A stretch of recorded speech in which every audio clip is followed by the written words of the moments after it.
I just want you to know that I am following one of the great organizers of all time. She has not slept more than 5 minutes in the last month.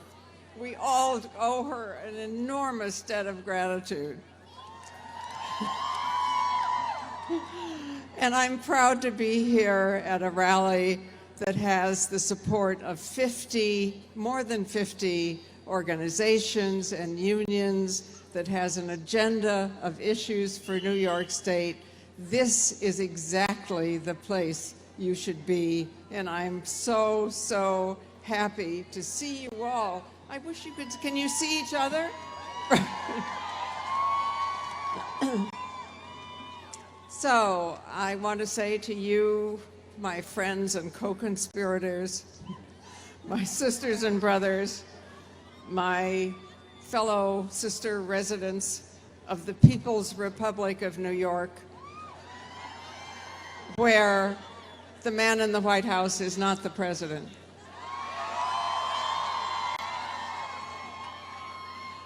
Because every group is represented here, but one is perhaps the least represented of all. I want to remind you that we are on an island that was once called Mannahatta and was home to the Lenape people. We only call them Indians because a very confused white guy named Columbus thought he was in India. Another very confused white guy named Henry Hudson thought he was on his way to China, yet they named the river after him. I'm just saying. Can you imagine how they would have been treated if they were women? Okay. But I start with the past and maybe the future of where we are standing, because I thought it might cheer you up to know that much of what we want once was here. People who lived here for millennia longer than we have had no words for gender. There was no he and she in the language. There was no word for race. People were people.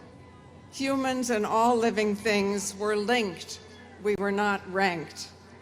They prayed to the two-footed and the four, the winged and the finned, and all our relations as they faced all four directions.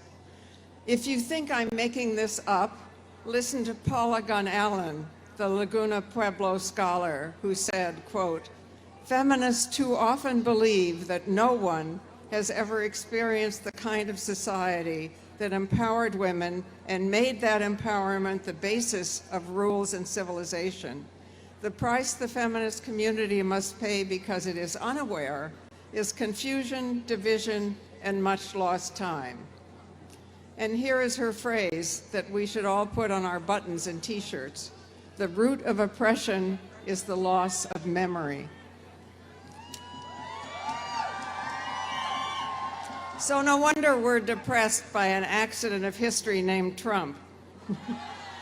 We don't understand that he is the brief and completely bonkers mistake that he probably is.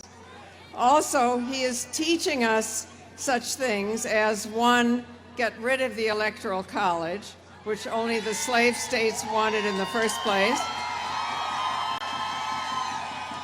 Turn out to vote, which right now we are doing less than any other democracy in the world. 3, his base, aptly named base, I would say. A third of the country is mad as hell that most of us no longer believe in an old hierarchy based on race and sex. And I could go on. He has made us more activist, more woke than I have ever seen in my entire lifetime. And that's why we are rallying here on Mannahatta Island. That's why this is way more than one day's march.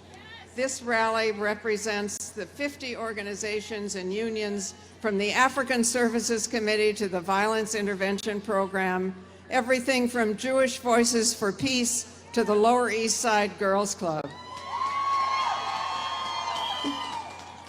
So I want you to use every minute while you're here and kind of turn around and introduce yourselves to each other, you know? I mean, you can leave here with a new friend, a new job, a new love affair. Who knows what might happen? And I so wish that you could stand up here and see yourselves and see how beautiful all of you are. I would not be any place else at this moment.